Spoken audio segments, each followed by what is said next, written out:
bagian yang seperti itu.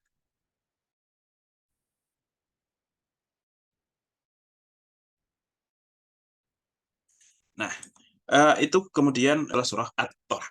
Baik, kita langsung saja mulai dengan surat At-Tahrim ini. A'udzu billahi minasyaitonir rajim. Bismillahirrahmanirrahim. Ya Nabi, wahai Nabi, lima tuharrimu ma ahallallahu lak. Kenapa engkau mengharamkan apa yang telah Allah halalkan kepadamu? Tabadaghi mardata azwajik.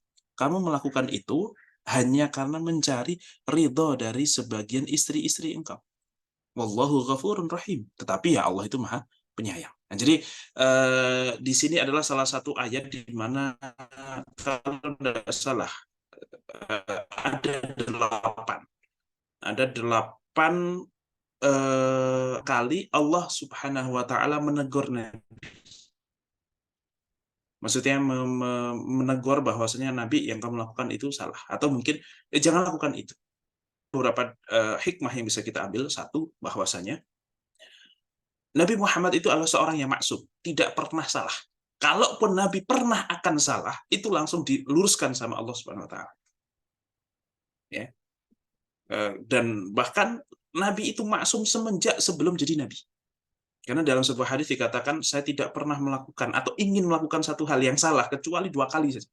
Yaitu pernah suatu ketika, yaitu menjelang malam hari, sedang mengembala kambing, terdengar suara kayak pesta gitu, pesta. Gitu. Terus aku bertanya kepada seorang teman gitu, apa itu? Si Fulanah sedang menikahkan anaknya, gitu. Sedangkan menikahkan anaknya, kemudian ya kalau di sana itu ada ya mungkin campur sari atau biduan, ada begitulah gitu ya, ada dangdutannya segala macam, kemudian pengen deh gitu,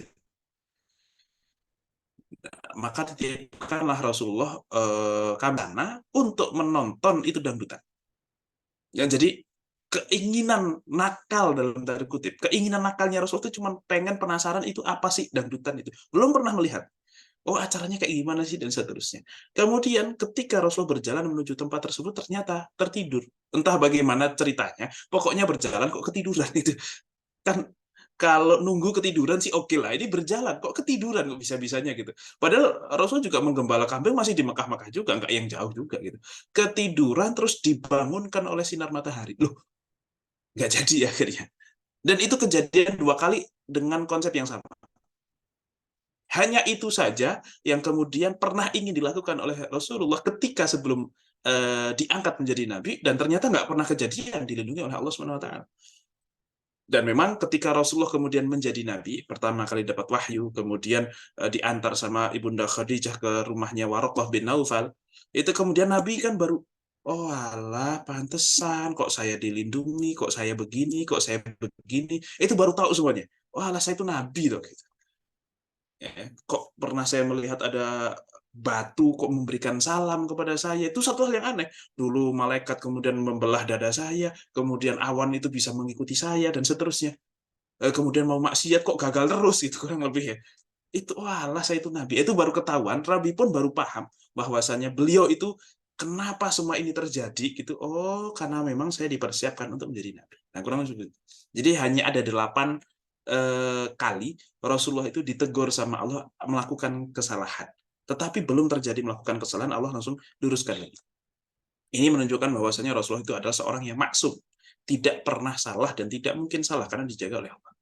Yang kedua, hal ini menunjukkan bahwasanya Al-Quran ini memang bukan bukan kalamnya Muhammad.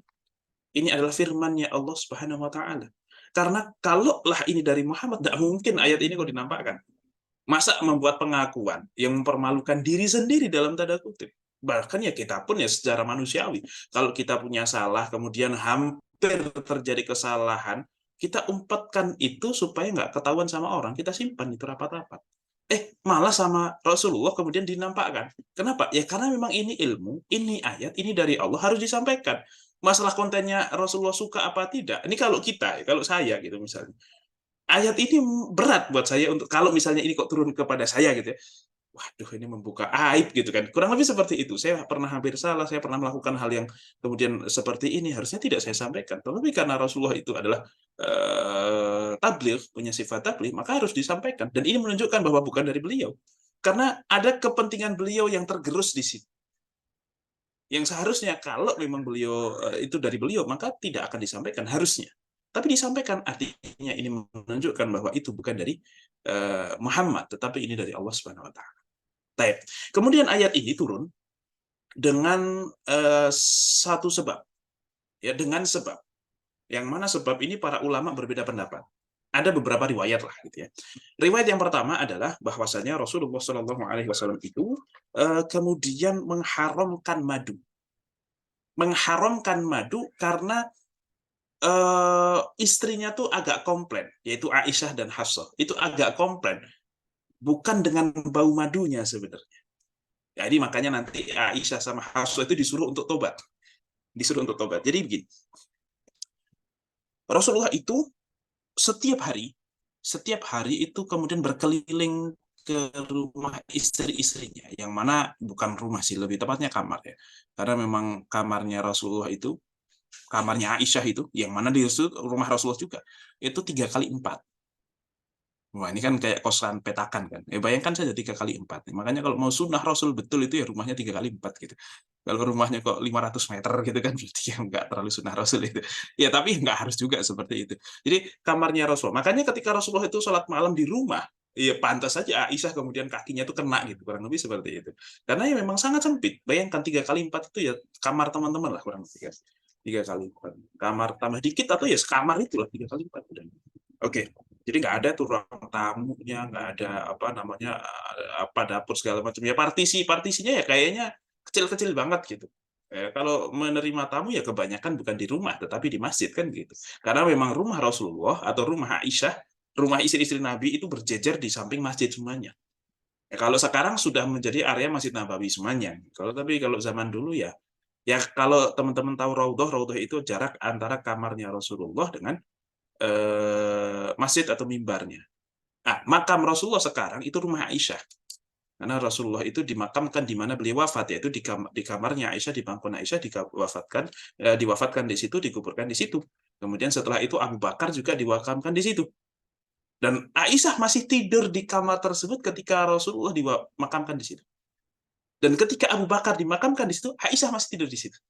Bahkan ketika Umar bin Khattab kemudian dimakamkan di situ, Aisyah masih tidur di situ, tetapi kemudian dikasih tirai antara kuburannya Umar dengan beliau. Karena merasa nggak nyaman. Kalau Rasulullah dengan Abu Bakar, ya ini satu bapak, satu suami. Ya, ibaratnya kalau tidur nggak pakai jilbab, santai lah gitu. Tetapi dengan Umar bin Khattab, ketika dimakamkan di situ, kemudian ditutup. Nah, ini saya kira ya, secinta-cintanya kalian sama orang tua misalnya. Kalau suruh tidur dengan satu kuburan juga agak gimana kan gitu. Ya, tapi Aisyah melakukan hal itu.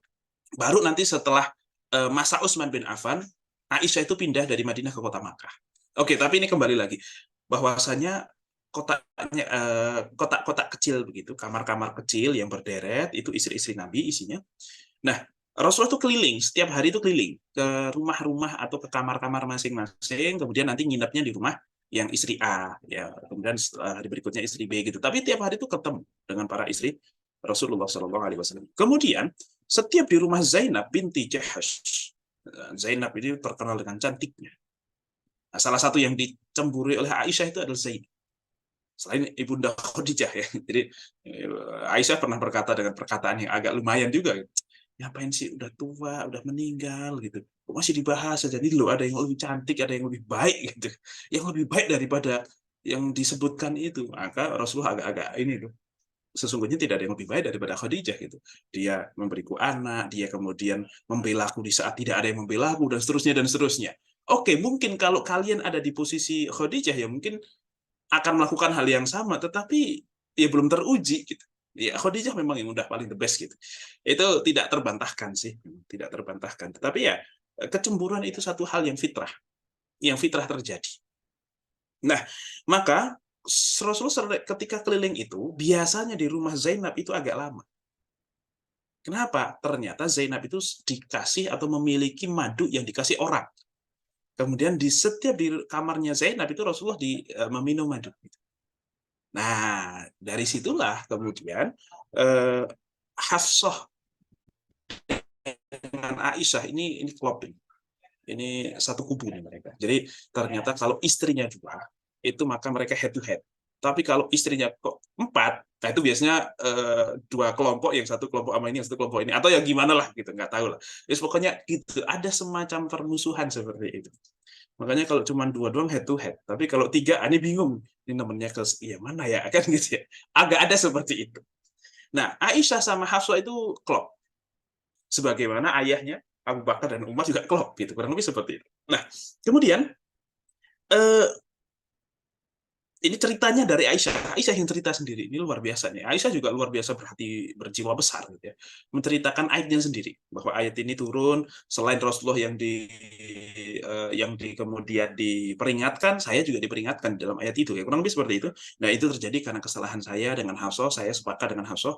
Pokoknya Rasulullah itu kenapa kok di kamar Zainab itu kok tiap hari lebih lama dibandingkan di kamar-kamar yang lain? Itu karena ternyata minuman. Maka kita pura-pura gini aja, ya Rasulullah, eh, ini ajidu min kariha maghafir. Saya kok agak mencium bau nggak enak dari tubuh engkau. Maghafir itu kayak kalau kita jengkol gitu kayaknya. Sesuatu yang enak dimakan tapi baunya kurang sedap. Ya, entah itu model makanan seperti apa saya juga kurang tahu, tapi intinya itu sesuatu yang memiliki bau kurang sedap tetapi rasanya enak. Ya kalau jengkol kan relatif juga enak apa enggaknya ya. Tapi katakanlah jengkol lah gitu. Saya kok agak mencium bau jengkol. Maka Rasul itu panik. Nah, panik bisa dikatakan karena Rasulullah itu sangat tidak nyaman kalau ternyata dirinya itu tidak wangi, tidak bisa menyamankan orang lain. Maka Rasulullah merasa kayak, waduh, kok ada bau sesuatu gitu kan. Ah, kemudian Rasulullah menyangkal, ini akal tuh maghfir, saya tidak pernah makan gitu. Faqala la bal syaribta asalan. Tetapi aku cuma meminum madu saja. Hafsah itu sepakat. Pokoknya dimanapun Rasulullah ketika di rumah kamu atau di rumahku, sampaikan ini bahwasanya kok saya agak mencium satu hal yang nggak enak ya. Karena Rasulullah kan tiap hari itu. Kemudian pas di rumah Aisyah atau di rumah Hafsah bilang aja, kok saya mencium bau ini gitu. Ah, saya minum madu itu. Saya bukan makan maghfir, tapi saya minum madu gitu. Ah, berarti itu. Itu masalahnya Rasulullah gitu. Aisyah sama Hafsah itu sepakat. Akhirnya kan karena dari dua orang, berarti bener ya. Oke, lan a'uda ilaih. Ya wis, saya tak nggak minum madu lagi.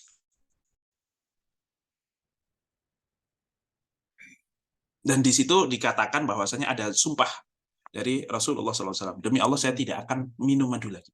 Nah, maka ditegur nih sama Allah. Tentu bukan dalam arti Rasulullah mengharamkan madu untuk semua orang. Enggak. Cuman untuk dirinya sendiri. Makanya Rasulullah itu di sini agak kenapa sih kok engkau terlalu mencapekkan diri untuk mengikuti atau mencari ridho dari istrimu? Harusnya istri-istrimu itu yang mencari ridho engkau, kok malah kebalikan gitu. Nah, ini Rasulullah agak ditegur di situ.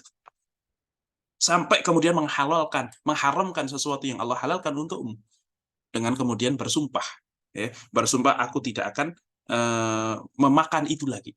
Nah, barulah ditegur sama Allah, lima tuharrimu ma ahallallahu lak. Kenapa engkau kok kemudian menghalalkan sesuatu yang telah Allah halalkan buat kamu? Mengharamkan sesuatu yang Allah halalkan buat kamu. Ya, tentu konsepnya bukan madu itu kemudian sempat haram di para sahabat, bukan. Tapi Rasulullah mengharamkan dirinya memakan madu. Dan di sini pakai kata-kata ya ayuhan nabi. Ya. Kalau pakai ya ayuhan nabi itu biasanya untuk ta'atuf, untuk kemudian kamu tuh nabi, kamu itu adalah orang yang dekat karena nabi itu lebih kepada posisi. Tapi kalau ya ayuhar rasul itu biasanya konteksnya adalah sedang ngomong tugas. Kamu lakukan ini, lakukan ini, lakukan ini, gitu, dan seterusnya. Tapi kalau ya ayuhan nabi itu sedang menunjukkan kedekatan Allah dengan dia. Kalau disebut sebagai hamba, abdun, itu maka biasanya cenderung untuk memuji Rasulullah bahwa dia itu telah beribadah luar biasa sampai Allah mengakui dia seorang hamba. Tapi kalau Nabi itu menunjukkan kedekatan, kamu tuh kamu tuh adalah orang yang dekat. Ibaratnya kalau bapak ke anak nih, nah, kamu ini ya, untuk menunjukkan bahwa kamu tuh anak saya bapak kamu. Jadi tenang saja, tidak usah takut. Tetapi dalam rangka untuk ngasih tahu bahwa ini salah. Oke, tabadaghi mardhata azwajik itu yang pertama, yang mana secara riwayat itu lebih sahih. Tetapi juga ada riwayat yang kedua. Yang mana riwayat kedua ini secara riwayat ada agak dhaif, tetapi lebih cocok terhadap cerita yang ada di dalam surat ini. Yaitu, Rasulullah Shallallahu Alaihi Wasallam menggilir istri-istrinya, dan ada satu yang bukan istri tetapi budak, yaitu Maryah Al-Qibtiyah. Bedanya budak dengan istri, kalau istri itu wajib digilir dengan hak yang sama dengan istri lain, tapi kalau budak tidak. Bukannya dia enggak punya hak. Karena memang budak itu ya ketika tuannya butuh ya silahkan. Kalau tidak ya udah terserah gitu. Wong bukan istri, tidak punya hak yang sama. Tetapi kalau istri punya hak yang sama. Nah, kemudian ketika di harinya Hafsah, Rasulullah tinggal di kamarnya Hafsah, itu kemudian Hafsah meminta izin kepada Rasulullah untuk pulang ke rumah ibu bapaknya, yaitu Umar bin Khattab dan ibunya. Kemudian Rasul mengizinkan. Nah, karena mengizinkan, Rasul sendirian kan di kamarnya Hafsah, kemudian meminta seseorang untuk kasih tahu Maryah Al-Qibtiyah untuk menemani saya di rumahnya Hafsah. Ini memang agak masalah juga sih, di rumahnya Hafsah. Makanya Hafsah agak marah betul ini kan. Nah, karena memang Maryah Al-Qibtiyah itu bukan istri, sehingga kebetulan rumahnya itu ditempatkan agak bukan samping Masjid Nabawi lah, bukan kayak istri-istri yang lain gitu, karena memang bukan istri juga. Walaupun Maryah Al-Qibtiyah itu melahirkan putra bernama Ibrahim yang wafat di pangkuan Rasulullah ketika beliau masih belia, sangat kecil sekali, masih menyusu gitu. Nah, kemudian datanglah Maryah Al-Qibtiyah ke Rasulullah di rumahnya Hafsah. Kemudian terjadilah apa yang terjadi, yaitu Rasulullah bersama Maryah Al-Qibtiyah di situ.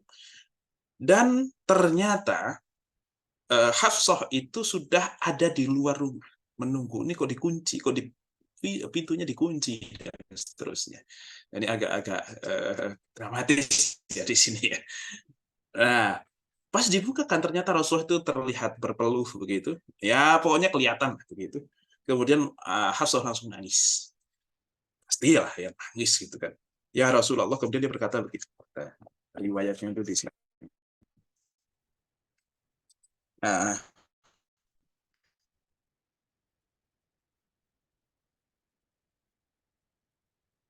waktu kan Rasulullah fakul tuh inama adzan tali min ajli dalik, ya Rasulullah, berarti engkau mengizinkan saya untuk pergi ke rumah orang tua saya itu karena ini. langsung overthinking gitu, padahal bukan karena itu sama sekali. Rasul mengizinkan ya karena mengizinkan, bukan karena pengen kemudian sama Maria Al-Qibtiyah terus, dan enggak, bukan sama sekali gitu. Ya karena ini memang budak bukan istri, maka jadi tidak masalah meskipun di harinya Hafsah, tapi jadi nggak masalah karena bukan istri. Tapi kalau istri ini bisa bermasalah ya, kecuali kok kemudian ada izin atau apa segala macam gitu. Engkau mengizinkan aku untuk pergi ke rumah orang tua itu karena ini ternyata gitu. Langsung menyimpulkan, langsung overthinking. Rasulullah juga ya panik juga kan gitu ya. Kemudian thumma waqa'at 'alaiha fi yaumi 'ala firashi. Di hariku ya Rasulullah, di kamarku gitu. Jadi engkau tidak melakukan itu kecuali karena engkau tidak menganggap aku. Langsung berkesimpulan overthinking biasa perempuan. Nah, ini menunjukkan bahwa sesolihah-solihahnya perempuan itu memang tabiatnya begitu. Artinya fitrahnya kayaknya memang begitu. Jadi seorang laki-laki harus siap dengan itu semuanya gitu. Yang Rasul aja panik dibikin perempuan kan gitu, apalagi kita yang bukan siapa-siapa begitu. Maka ya ini bukan pembenaran ya buat para perempuan ya, tetapi ya memang ya begitulah kalian gitu. Oke. Nah, kemudian Rasulullah akhirnya karena merasa bersalah dengan Hafsah ini, akhirnya kemudian bersumpah untuk saya tidak akan menjima atau mengumpuli rapat baik-baik hanya untuk kita saja. Hanya untuk kita saja. Karena kejadian yang kemudian madu itu juga kurang lebih Hafsah di depan Hafsah, kemudian Rasulullah itu misalnya ini saya minum itu di Zainab.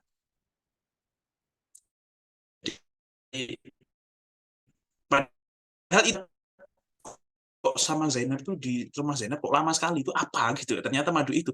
Ini jangan lama-lama dong. Nah, faktor kecemburuan lah yang kemudian mendukung hal ini sebenarnya awalnya. Oke, wallahu ghafurur rahim. Tapi Allah itu maha kemudian mengampuni kamu. Ya, kamu jangan mengharamkan sesuatu hanya karena mengejar ridho daripada istri-istri kalian. Padahal itu bukan sesuatu yang kemudian kamu wajib untuk melakukan.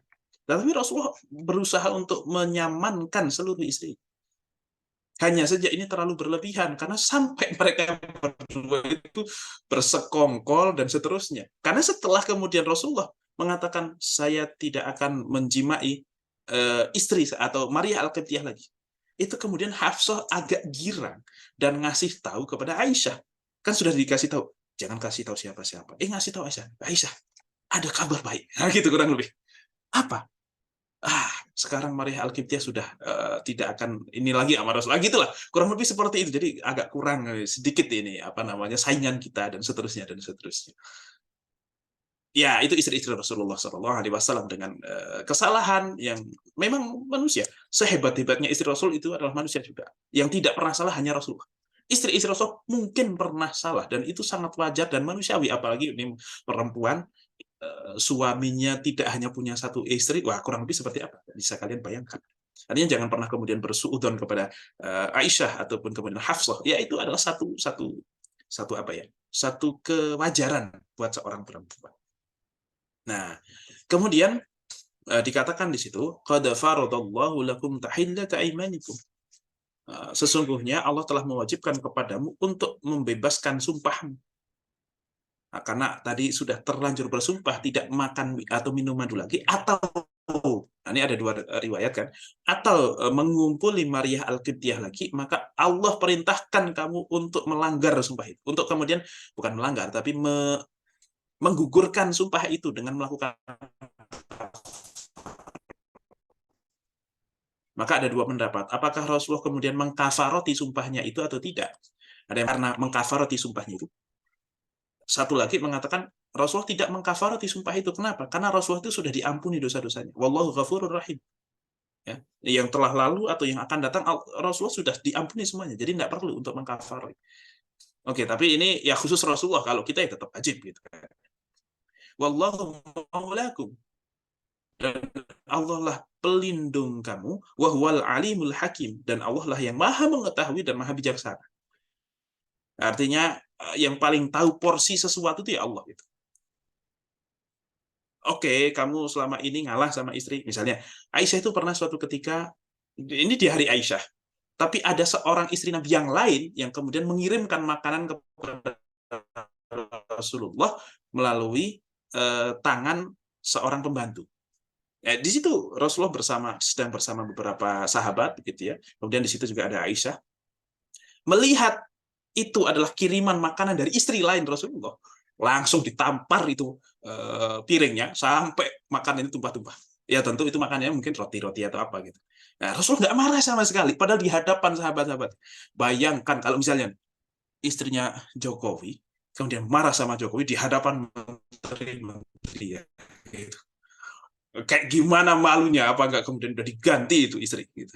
Tapi apa kata Rasul? Dengan santainya memunguti makanan, tidak memarahi Aisyah dan seterusnya. Gharat ummukum. Ibu kalian tuh lagi cemburu gitu. Ibaratnya diambil-ambilin secet gitu. Betapa kemudian Rasul itu sangat-sangat mengalah kepada istrinya gitu. Ya, karena memang Aisyah itu perawan satu. Perawan itu ya gitulah perawan, artinya tidak paham, belum berpengalaman, belum terlalu tahu bagaimana cara mengerti orang dan seterusnya gitu. Agak-agak merasa bahwa saya spesial gitu. Ya memang spesial, memang spesial. Okay. Wa id asarran nabiyyu ilhi haditha, dan ketika Rasulullah merahasiakan sebagian istrinya tentang satu pembicaraan. Tadi kepada Hafsah, tolong jangan bilang siapa-siapa. Gitu. Falamma nabba'at bihi wa adharahu Allahu alaihi arrafa ba'dahu wa a'rada an ba'd. Maka tatkala nabba'at, ia memberitakan tentang perkataannya itu, dan kemudian Allah memberitahukan kepada Rasulullah, maka Rasulullah pun bisa dikatakan apa ya? Menginterogasi lah Hafsah. Kamu bilang ya sama Aisyah gitu. Kamu bilang kan tentang hal ini gitu. Wa a'rada an ba'd, tetapi Rasulullah tidak menceritakan semuanya, tidak kemudian memberikan daftar kesalahan Hafsah, enggak. Ya yang penting-penting saja. Ini kamu membicarakan, kamu ngobrolkan sama Aisyah di belakang saya tentang hal ini. Padahal Rasulullah tahu semuanya itu. Kalaupun ada satu hal yang lain, ya mungkin Rasulullah tahu gitu. Tapi Rasulullah tidak kemudian mengungkit-ungkitnya lagi. Ya sudah, yang kesalahan yang sudah lalu ya sudah gitu. Karena pasti tidak mungkin keharmonisan suami istri itu akan berlangsung selamanya, tidak. Pasti ada momen harmonis, perang. Nah, setelah perang biasanya harmonisnya nambah itu. Terus perang lagi, gitu-gitu aja gitu. Ya memang seperti itu. Karena memang sesuatu yang membahagiakan harus diawali dengan sesuatu yang tidak membahagiakan. Untuk pembanding, sesuatu dikatakan enak kalau kita pernah makan yang tidak enak. Itu satu konsekuensi logis. Kalian tidak akan pernah mengatakan ini gampang atau ini susah. Ketika tidak ada gampang, dan ketika tidak ada susah, tidak akan pernah ada kata gampang. Semuanya sama. Ya, makanya begitu pula dengan kehidupan suami istri itu pasti ada berantemnya, habis itu romantisnya, romantis, tapi nanti berantem lagi dan seterusnya. Ada seperti itu. Tentu dengan kondisi yang wajar ya. Jangan dijadwalkan seminggu pokoknya ribut 3 kali. Wah, itu sih udah masalah gitu ya. Jangan sampai seperti itu tuh harus harus agak-agak apa namanya? eh muhasabah itu masing-masingnya gitu. Jadi dengan porsi yang wajar lah gitu ya. Kemudian falamma nabba'aha bihi qalat man anba'aka hadza. Maka ketika Rasul kemudian ngasih tahu, Rasul kamu bilang ya ke Aisyah. Kan saya udah bilang, enggak boleh bilang. Kok kenapa kamu bilang dan seterusnya gitu ya. Maka qalat man anba'aka hadza. Siapa yang ngasih tahu engkau wahai Rasulullah? Nah, Rasul baru ini antara Aisyah yang lapor langsung ke Rasulullah karena kan Rasul ngasih tahu ke Aisyah kan. Antara Aisyah yang ngasih tahu langsung ke Rasulullah, tapi kayaknya nggak mungkin deh. Karena bestie banget ini. Aisyah sama Hafsah tuh bestie sekali gitu. Kayaknya enggak mungkin. Nah, yang kedua adalah ya berarti langsung dikasih tahu sama Allah. Lagian sudah tahu istrinya suami itu nabi gitu ya. Nah, kok ya keceplosan gitu. Karena memang ini menunjukkan para ulama mengatakan bahwasanya eh, perempuan itu memang agak lebih susah untuk menjaga rahasia dibanding laki-laki. Agak lebih susah. Hafsah anak yang dididik oleh Sayyidina Umar begitu disiplinnya luar biasa. Istrinya Rasulullah SAW ya ternyata agak kecolongan juga.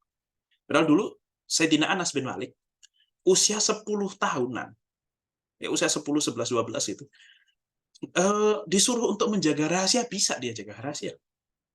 Suatu ketika, pokoknya Anas bin Malik pulang agak larut malam dan ditanya sama ibunya, kok tumben Le kamu pulang malam kenapa? Gitu. Kemudian beliau bilang, ini ada urusan sama Rasulullah, tapi urusannya apa saya nggak akan ngasih tahu karena saya nggak boleh ngasih tahu ke ibu. Itu dengan PD-nya dia ngomong kayak gitu di hadapan ibunya. Oh ya wis nggak apa gitu. Itu laki-laki, tapi kalau perempuan itu agak gatel gitu. Tapi jangan bilang-bilang ya. Gitu. Nah itu satu hal yang itu kalimat default lah itu. Jangan bilang-bilang ya. Maka setelah itu adalah pengakuan dosa. Itu adalah itu dosa semua itu. Nah dan nanti yang ditegur tidak hanya Hafsah tapi Aisyah. Kenapa? Karena Aisyah tahu bahwa itu salah tapi malah masih mendengarkan. Oh ya, merespon juga gitu. Karena kan ya segala sesuatu itu supply and demand. Kurang lebih seperti itu. Ya, kalian bisa ribah seseorang dengan nyaman itu kalau yang mendengarkan juga antusias. Kan itu. Jadi salah dua-duanya sebenarnya.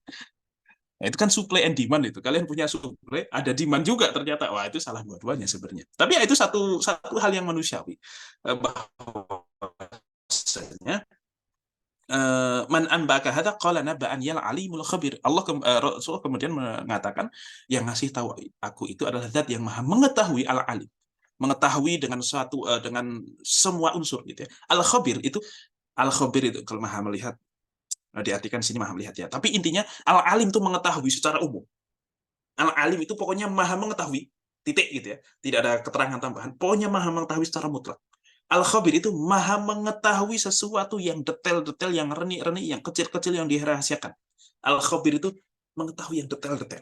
Lebih spesifik lagi. Mengetahuinya itu bukan ilmu yang dahsyat, bukan, tetapi sesuatu yang detail-detail yang sudah kamu rahasiakan pun Allah itu tahu. Al-khabir. Nah, sudah ke gap kan? Wah, mau ngapain lagi? Nah, dan di sini tetapi Allah Subhanahu wa taala tidak kemudian memberitakan siapa. Falamma nabba'aha. Ha, itu siapa? Falamma nabba'at. Itu siapa yang dimaksud? Istri Nabi yang mana gitu. Itu tidak diketahui oleh siapapun. Sampai akhirnya Aisyah yang ngaku sendiri. Itu satu. Kemudian yang kedua, yang tahu itu cuma sedikit. Abu Bakar tahu, Umar tahu. Dan ya Abu Bakar sama Umar ini kan kebetulan mertuanya Rasulullah juga dari satu sisi. Ya, pokoknya nanti ini agak-agak lumayan seru nih. Abdullah bin Abbas itu di masa kekhalifahannya Umar bin Khattab itu belum tahu ini siapa sih yang kejadian itu istri Nabi yang mana. Sampai Ibnu Abbas itu ngejar-ngejar Umar bin Khattab, nempeli terus, masih ini siapa sih sebenarnya, dua orang ini siapa? Karena intatuba, kalau kalian berdua, ini siapa nih berdua ini gitu. Ibnu Abbas ya, demi ilmu, karena beliau adalah turjumanul Quran, tafsir harus tahu semuanya kan. Akhirnya kasih tahulah sama Umar bin Khattab, ini adalah Hafsah dan Aisyah. Maka kamu akan kaget kalau kamu tahu siapa, yaitu Aisyah dan Hafsah. Tapi demi ilmu kemudian disampaikan. Karena toh nanti Aisyah juga kemudian ngaku juga. Oke.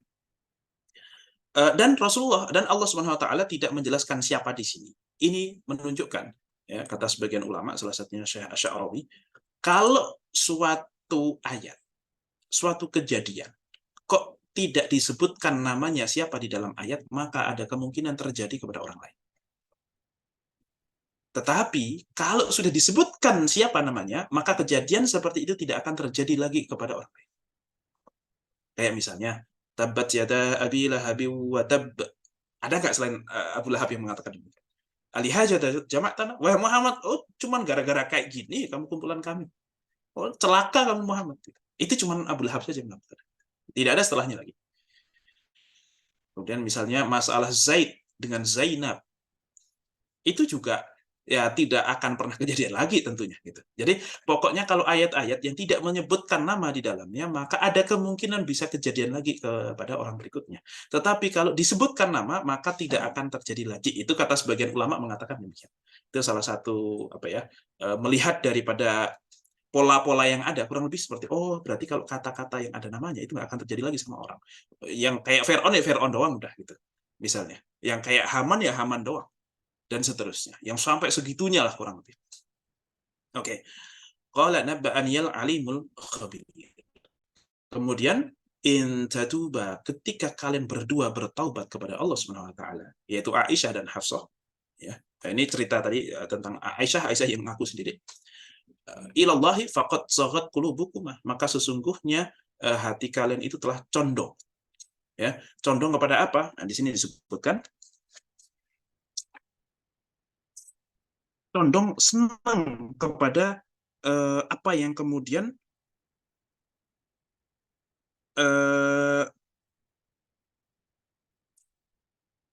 condong kepada, wah seneng nih Rasulullah kemudian mengharamkan sesuatu, itu ada kecondongan seperti itu, ya. Dan kalian juga senang, bahwasanya hati kalian itu senang kalau melihat Rasulullah itu senang. Kalian akan susah ketika melihat Rasulullah itu susah. Dan ini kondisi kalian itu menyusahkan Rasulullah. Kalian menyakiti Rasulullah. Wa in tadhaharu alaihi, dan ketika kalian berdua kok saling tolong menolong di dalam menyusahkan Rasulullah, fa innallaha huwa maulah. Jadi apa ya, Allah memberikan apa namanya, backup kepada mengancam ancaman kepada dua istri Nabi ini. Kalau kalian kok masih bersepakat untuk menyusahkan Rasulullah lagi, maka Allah yang akan turun tangan gitu. Jadi ini perkara perempuan ini sampai Allah turun tangan. Wa Jibril, dan bahkan malaikat Jibril pun akan ikut bantu Rasulullah. Wa salihul mu'minin, dan juga dua orang-orang yang soleh dari orang mukmin. Jadi katakan diriwayatkan ini Abu Bakar sama Umar. Abu Bakar sama Umar pun nanti akan memarahi kalian kalau kalian itu kok masih kayak gitu. Dan memang diriwayatkan juga ditegur Umar bin Khattab itu datang kepada Hafsah. Kenapa? Rasul, kamu apakan Rasulullah? Gitu. Dan seterusnya. Kepada Aisyah pun juga ditegur sama Umar bin Khattab, padahal bukan bapaknya sendiri. Kemudian datang kepada Rasulullah dalam kondisi Rasulullah sedang tidur sendirian di satu bilik begitu. Kemudian punggungnya itu apa namanya, pipinya itu kena cap apa namanya, dipan yang dia pakai, itu akhirnya ngecap itu. Terus ngelihat di sekitar nggak ada makanan kecuali kulit yang belum disamak secara kering, ya, yang masih ini, itu makanan yang ini Rasulullah. Kemudian Umar bin Khattab nangis. Kemudian setelah nangis, kenapa kamu nangis wahai Umar? Saya tuh bayangin bagaimana Kisra, bagaimana Kaukis, bagaimana Heraklius. Mereka tuh raja-raja berkelimang harta, mereka punya sungai-sungai pribadi bahkan. Mereka punya kebun pribadi segala macam, semua serba ada. Tapi engkau Rasulullah, makhluk yang paling mulia, pemimpin seluruh umat manusia, kok dalam kondisi seperti ini gitu. Nah, maka Rasulullah pun menenangkan. Bukannya kita lebih pengen surga daripada itu semua? Iya sih Rasulullah, iya betul gitu. Tapi nangis gitu. Umar bin Khattab itu luar biasa orangnya itu, keras, nampak gagah sekali di depan, tapi kalau melihat kondisi yang seperti ini ya sangat-sangat mudah terenyuh juga Umar bin Khattab ini. Mudah nangis. Kalau dalam kondisi-kondisi seperti itu mudah nangis. Tetapi ya kalau melihat sesuatu yang ini, gitu. Kurang lebih seperti itulah Umar bin Al-Khattab. Nah, agak semacam ditantang. Kalau kalian masih kayak gitu, nah, maka Allah akan menolong Nabi Muhammad, Jibril juga akan menolong, wasolihul mu'minin. Dan juga orang-orang yang beriman itu akan berada di pihak Rasulullah. Wal malaikatu ba'da dzalika dhahir, dan para malaikat setelah itu juga akan menolongnya. Nah, ini kan ancaman yang pertama kepada dua istri Nabi. Tapi Nabi Muhammad juga santai karena tahu betul bahwasanya apa yang dilakukan dua istri ini adalah bukti kecemburuan. Yang mana cemburu itu bukti ada kepedulian, ada rasa cinta. Makanya Rasul nggak terlalu yang tegas-tegas banget itu. Karena memang itu kondisinya, bukan karena kesalahan yang fatal, bukan karena kemudian menyeleweng, bukan, mohon maaf, misalnya kok dulu ada kisah Aisyah itu diisukan selingkuh dengan dengan Hasan, dengan Sofwan, mohon maaf, yang haditsul ifki itu Rasul marah betul kalau itu. Wah, itu Rasulullah marah betul, tapi karena memang belum gitu. Oh, berarti engkau percaya itu apa kata-kata itu? Lebih percaya orang lain daripada percaya saya. Itu kurang lebih seperti itu. Dan Aisyah tuh ternyata kemudian diturunkan ayat yang khusus untuk mengklarifikasi kejadian itu. Wah, ini Aisyah malah bangga sekali. Saya kira itu Allah cuma mau membela saya terus ngasih tahu Rasulullah Aisyah itu tidak salah gitu doang. Ternyata diabadikan di dalam ayat. Wah, betapa bahagianya beliau itu malah gitu. Akhirnya, wah, ya apa namanya, merasa menang lah gitu kurang lebih. Nah, untuk hal yang seperti itu mungkin Rasulullah tegas betul pada saat itu. Kelihatan sekali marahnya. Tapi untuk yang ini kayak Rasulullah ya, namanya perempuan ya gitu kurang lebih. Ya ini karena cemburu lah ini. Rasulullah paham lah gitu. Karakter masing-masing dan seterusnya. Maka juga ancaman yang pertama adalah bahwasanya kalau kalian masih bersekongkol untuk bikin susah Rasulullah, karena di satu sisi ini ngambek, kalau nggak diturutin nanti ngambek, kalau diturutin kok menyusahkan. Nah, kan lebih seperti itu istri-istri Rasulullah itu, dan kayaknya istri-istri yang lain juga demikian. Ya, pokoknya kalau ngelihat suami kok agak tenangan dikit itu rasanya kayak enak aja tenang, tar dulu. Ada semacam ya model-model seperti itu tuh ada. Ini nggak usah kok ngomongin ada 2 istri atau 3 istri, ini 1 istri aja kayak gitu gitu. Ya memang seperti itu perempuan. Kemudian Aidil lebih dahsyat dibandingkan nanti Allah akan turun tangan langsung. Kata orang-orang akan membela Rasulullah. Lebih dahsyat daripada itu adalah asa Rabb. Boleh jadi bisa saja Tuhannya Muhammad itu intallaqakunna. Kalau sampai Muhammad itu kok Nabi Muhammad itu menceraikan kalian, an yubdilahu. Bisa jadi Allah akan menggantikan untuk Nabi Muhammad azwajan khairan minkum. Istri-istri yang lebih baik daripada kalian. Wah, ini ancaman yang tidak bisa diterima lagi. Ampun-ampunlah setelah itu kurang lebih. Kalau sampai Rasul kok menceraikan kalian, bisa jadi Rasul itu nanti menceraikan kalian dan Allah akan ganti yang lebih baik daripada kalian.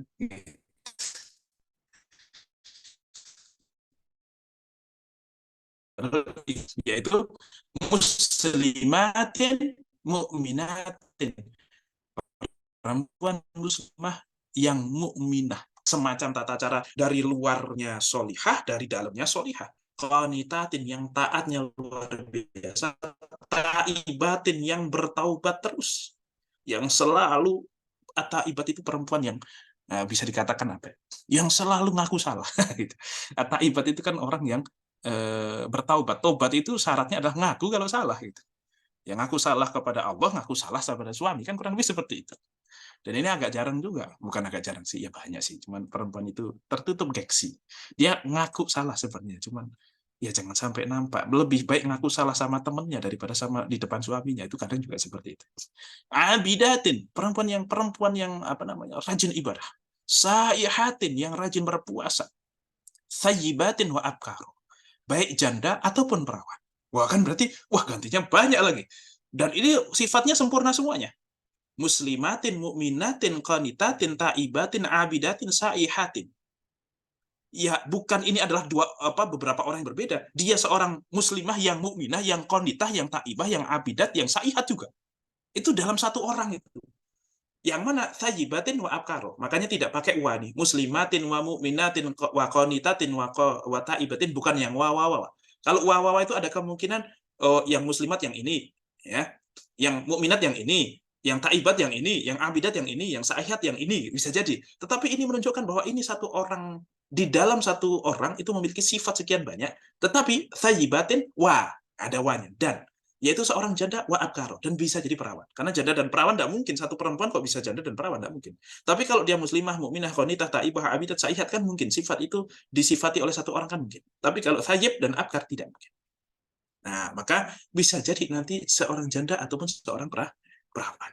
Wah, ini sih udah ampun-ampun lah ibaratnya. Oke deh, ya kalau itu akhirnya bertaubatlah mereka berdua, kemudian dan buktinya Rasulullah tidak kemudian menceraikan mereka berdua. Artinya memang mereka lah yang terbaik, ya mereka itu bersifat ini sebenarnya gitu. Tapi bisa jadi Allah menggantinya kalau sampai supaya kemudian mereka itu bertaubat kepada Allah dan tidak melakukan hal itu lagi yang menyusahkan Rasulullah SAW. Karena kan nggak lucu, dakwah terhenti kenapa Rasulullah ngurusin istri-istrinya yang apa namanya repot ribet, ya kan nggak juga. Jadi ya memang seorang laki-laki, seorang katakanlah kalian menemukan ustadz yang hebat apa segala macam, itu pasti istrinya nggak ribet. Karena kalau istrinya ribet, dia nggak sempat keluar-keluar itu ngurusin masalah keluarganya mulu kan, nggak beres-beres gitu.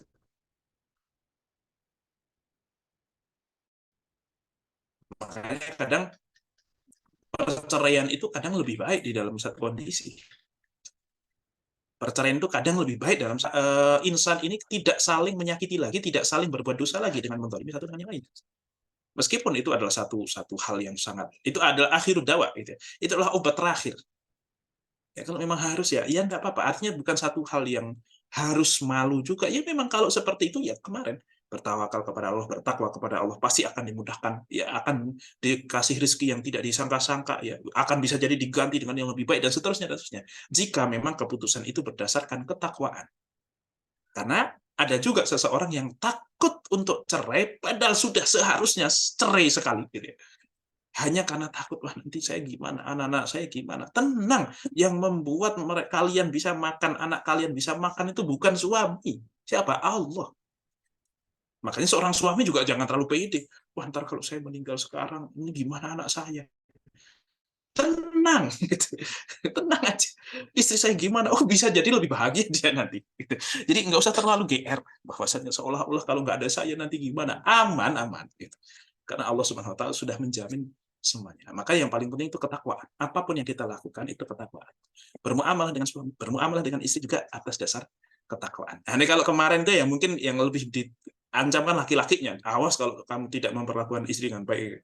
Nah, ini sekarang gantian perempuannya nih. Oh, kalau ngerepotin suami, kalau maksudnya cemburu itu satu hal yang wajar lah. Yang wajar selama memang esensial.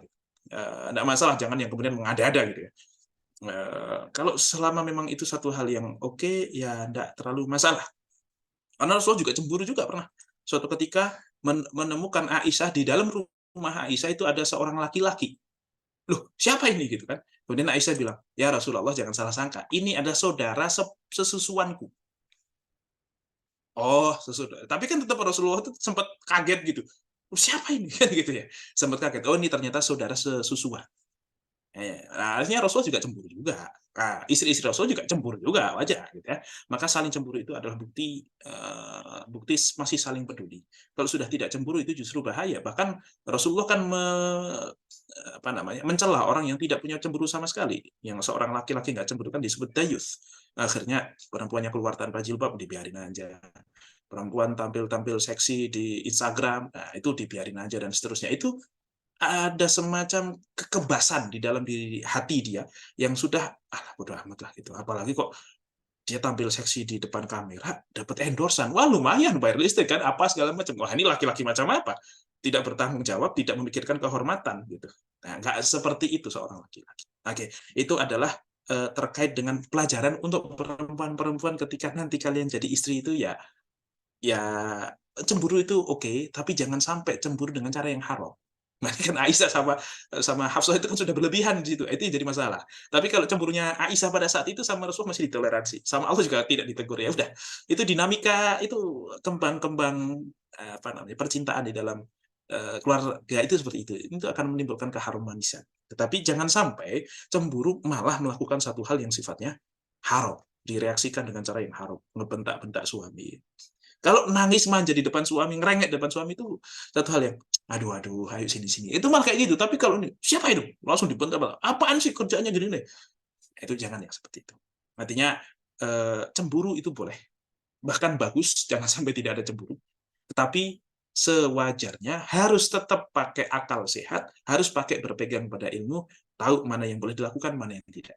Karena memang kadang cemburunya seorang perempuan itu melepaskan kendali seorang perempuan, akhirnya malah berbuat yang abnormal gitu. Kok bisa-bisanya dia kok kayak gitu. Itu bisa jadi. Itu ya wajar, seorang Aisyah saja bisa terjadi seperti itu.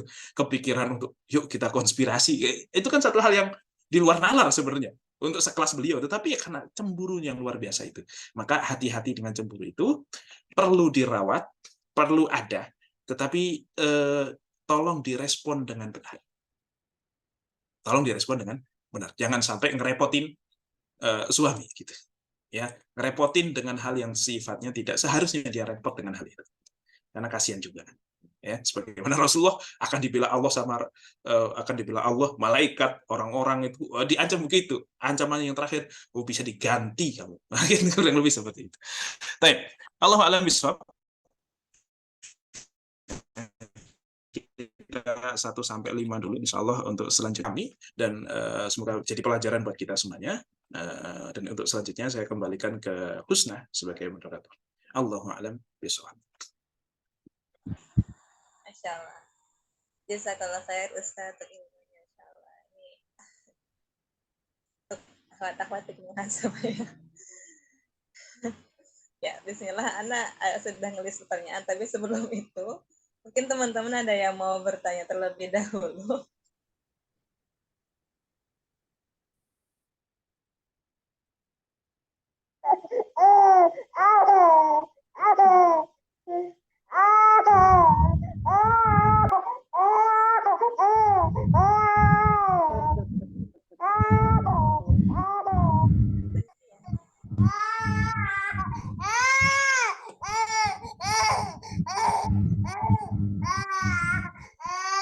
Itu pos-posnya mana posnya? Pos. Ya, siapa itu? Mbak ini.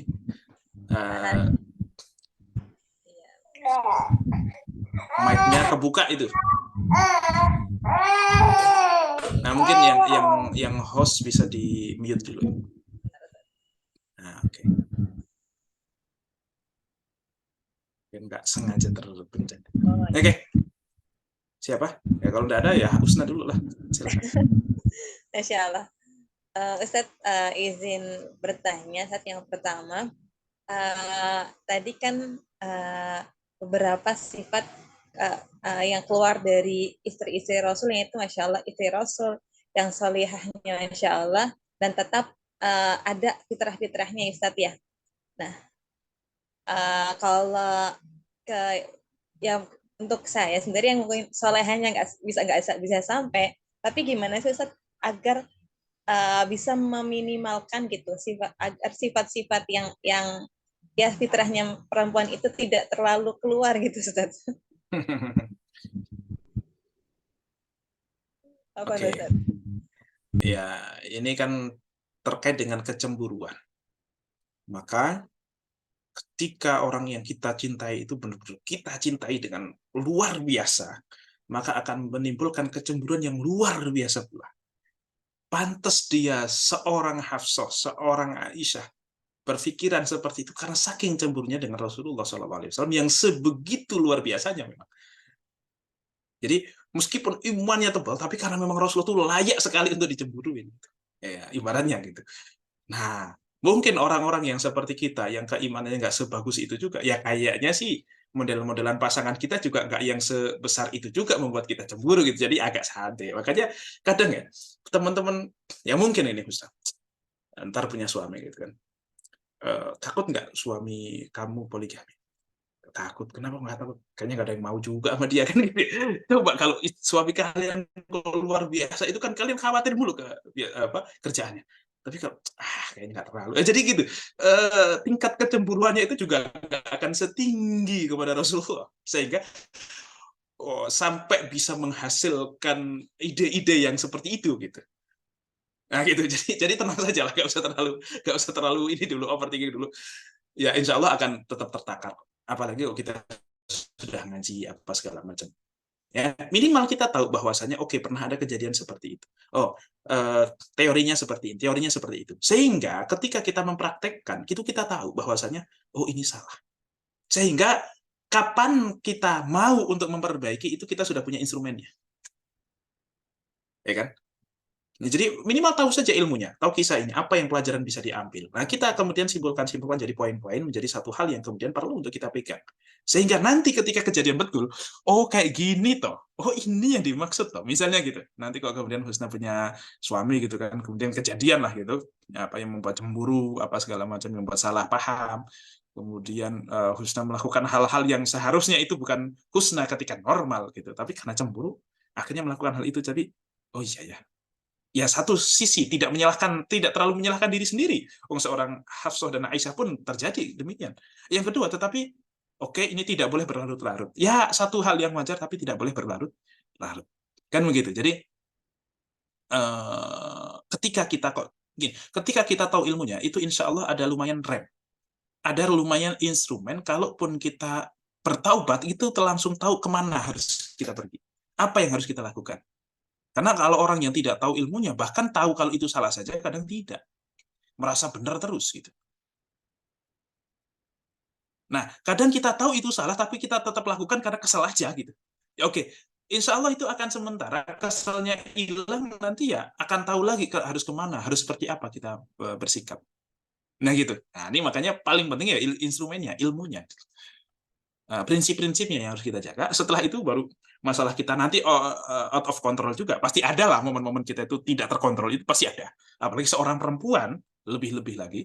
Maka biarkan hal itu terjadi karena emosi. Yang mana emosi itu sesaat. Nanti hilang, kalau hilang sudah tahu kita harus ngapain.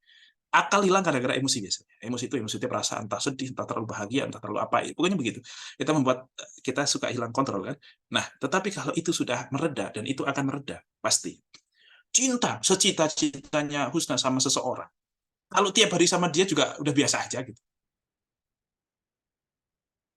Ya, artinya kan gitu ya. Misalnya, Husna kangen banget sama teman yang udah lama nggak ketemu, mungkin 10 tahun yang lalu, padahal dia dulu bestie.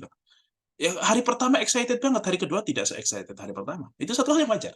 Artinya emosi itu akan menormal lagi di waktunya, akan ada masanya. Sehingga setelah emosi itu reda, insya Allah kita akan kembali kepada pikiran normal. Kalau kepada pikiran normal, kita akan tahu bahwa ini salah atau ini benar.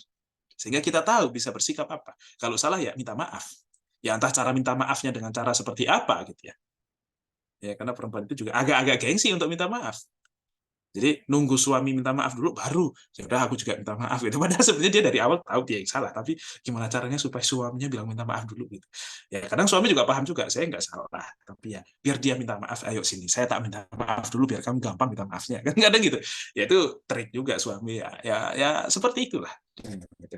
Sehingga ada seni-seni tersendiri yang itu perlu dipelajari gitu. Nah, makanya biasanya pertikaian di awal-awal pernikahan itu untuk hal-hal yang sangat tidak esensial. Tapi harus dilalui biar kita tahu bahwasanya nanti kalau kejadian seperti itu lagi, oh ini nggak penting untuk kita ributin gitu. Ya, yang kalau keinget misalnya tahun pertama ribut terus, ya ribut-ribut yang kecil-kecil yang gitu kan. Ntar tahun kedua itu akan kok kayak gitu aja kita ribut ya gitu. Itu tahun kedua itu. Ntar tahun ketiga itu akan mempertawakan hal-hal yang ada di tahun kedua. Kan selalu seperti itu. Kok kayak gitu aja jadi masalah ya kita ya gitu. Ya kurang lebih seperti itu. Ya semoga bisa menjawab pertanyaan. Allah a'lam. Ini jadi menjadikan kalian jadi pengen cepet-cepet nikah ya kalau kayak gitu ya.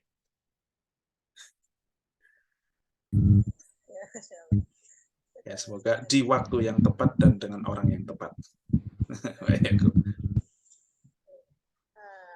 Izin melanjutkan pertanyaan satu lagi, Ustaz. Tadi kan Rasul itu melakukan sesuatu gitu ya agar apa sih agar istri-istrinya pun ridho gitu ya Ustaz ya. Nah, sesuatu itu bisa sampai tadi yang mengharamkan madu dan lain hal sebagainya gitu. Nah, kalau di sini tuh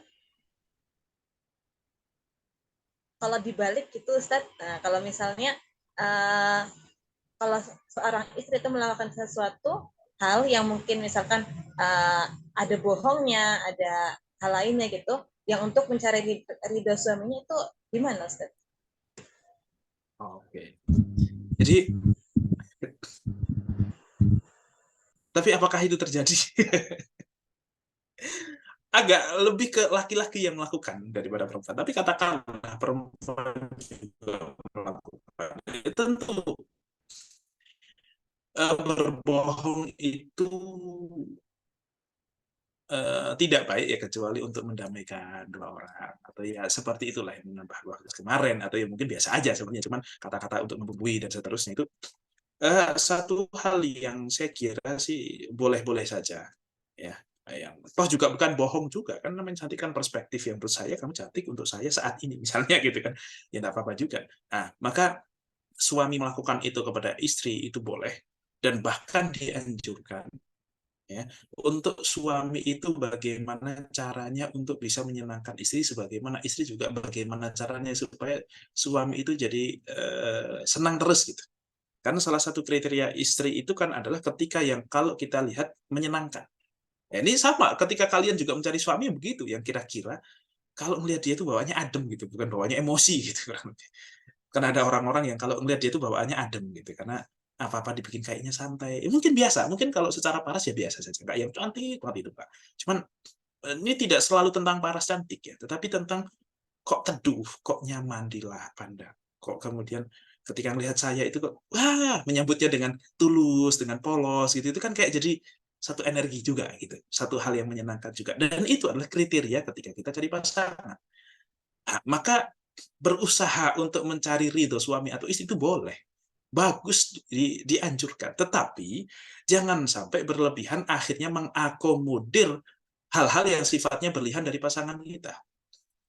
Wah, ini nuntutnya sih istri udah nggak sudah nuntutnya satu hal yang tidak masuk di akal gitu. Kok masih diikutin sama suami, itu akan terjadi ketidakimbangan. Sebagai pula ketika istri terlalu mengakomodir keinginan suami yang sudah tidak masuk akal. Itu kan akan terjadi ya, kok akhirnya dia yang nuntut terus, saya yang dituntut terus. Itu pasti akan ada capeknya. Berbeda kalau seimbang gitu ya. Ini menuntutnya ya pas, tapi harus nuntut. Seorang suami atau istri itu harus saling menuntut. Karena ketika terjadi saling menuntut dalam tanda kutip, artinya bukan untuk membebani, tapi untuk menunjukkan rasa butuh. Pasti seorang suami, kalau kemudian manjaan-manjaan sama istrinya, itu akan istri merasa tenang bahwasanya, oh dia masih senang sama saya. Karena kalau sama sekali tidak merasa butuh sama istrinya, tidak excited dengan ketemu istrinya, dan seterusnya, itu kayak istri juga pasti curiga.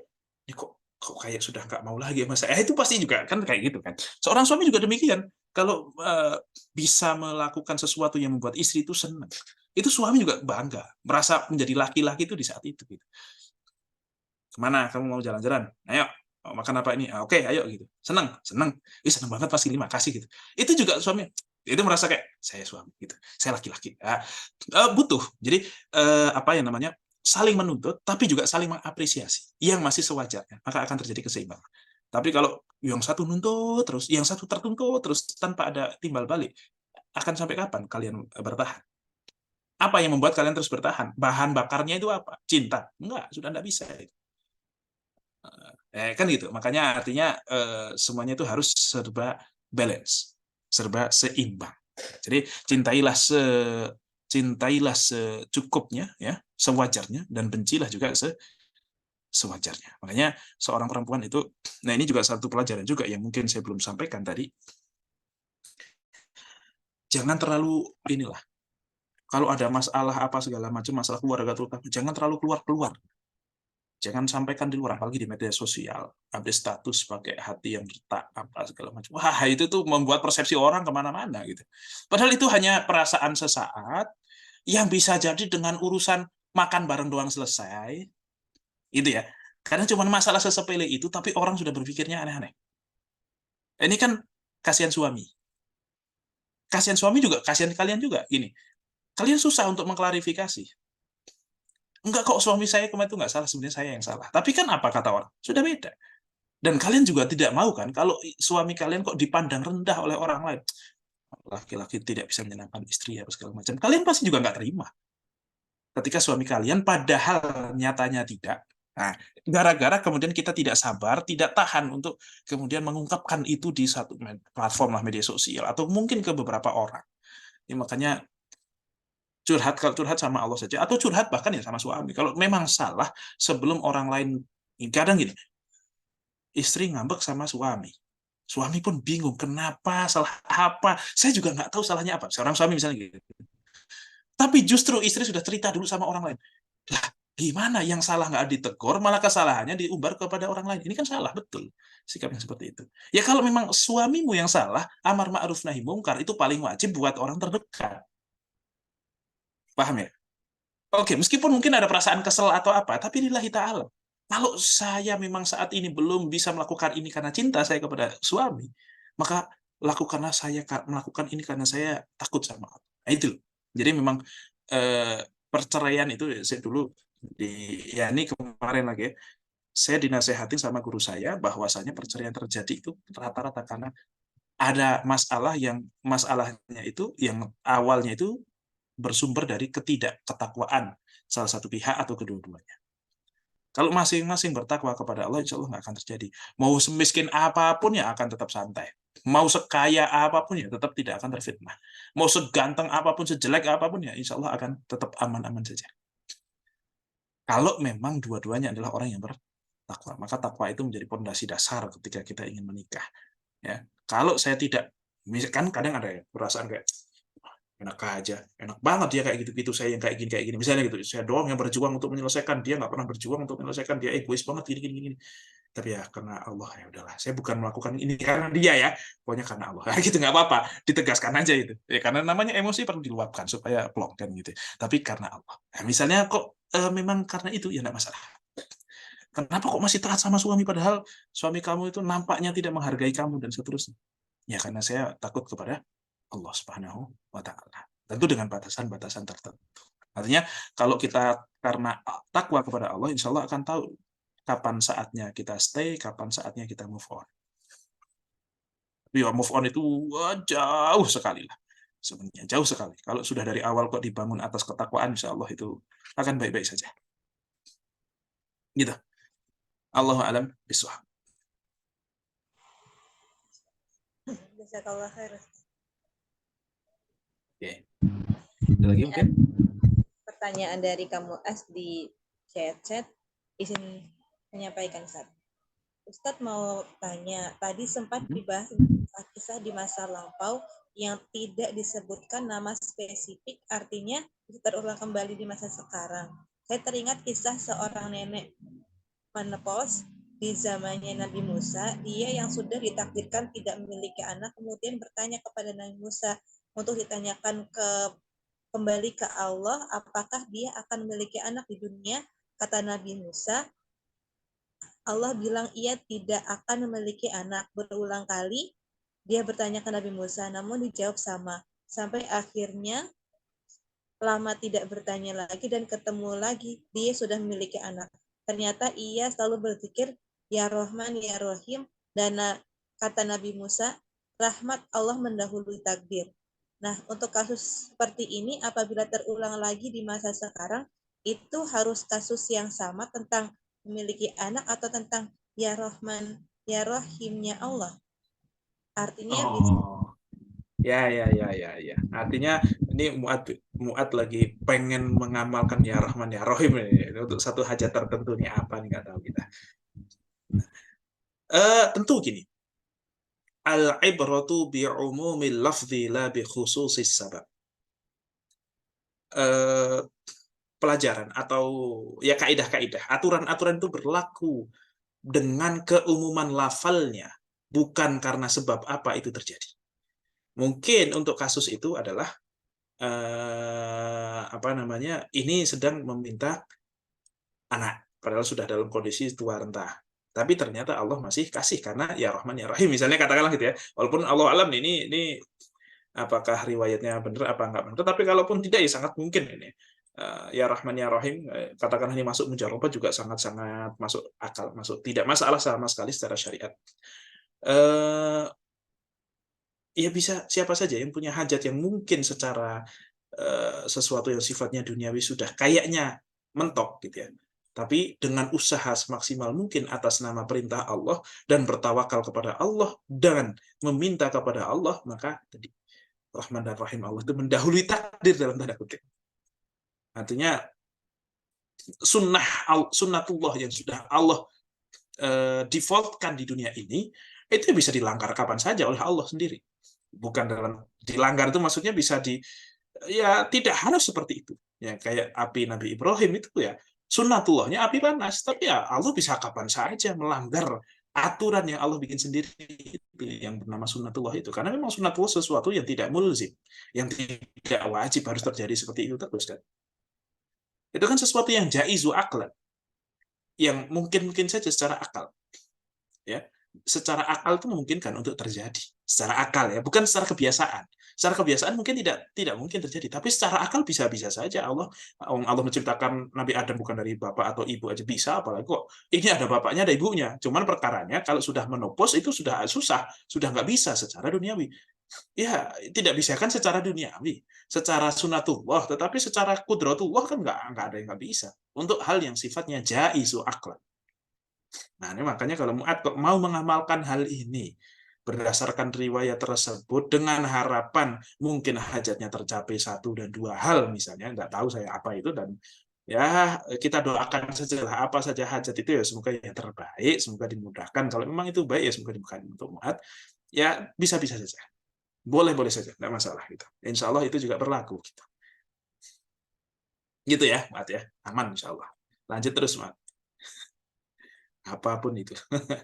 Yang penting halal gitu. Saya yakin kalau Mu'ad yang punya hajat nggak mungkin hajatnya aneh-aneh, itu pasti satu hal yang halal lah minimal, meskipun ya mungkin agak nggak tahu diri katakanlah gitu ya, tapi kan halal ya nggak apa-apa lah, nggak ada kata nggak tahu diri di hadapan Allah itu. Allah a'lam bishawab.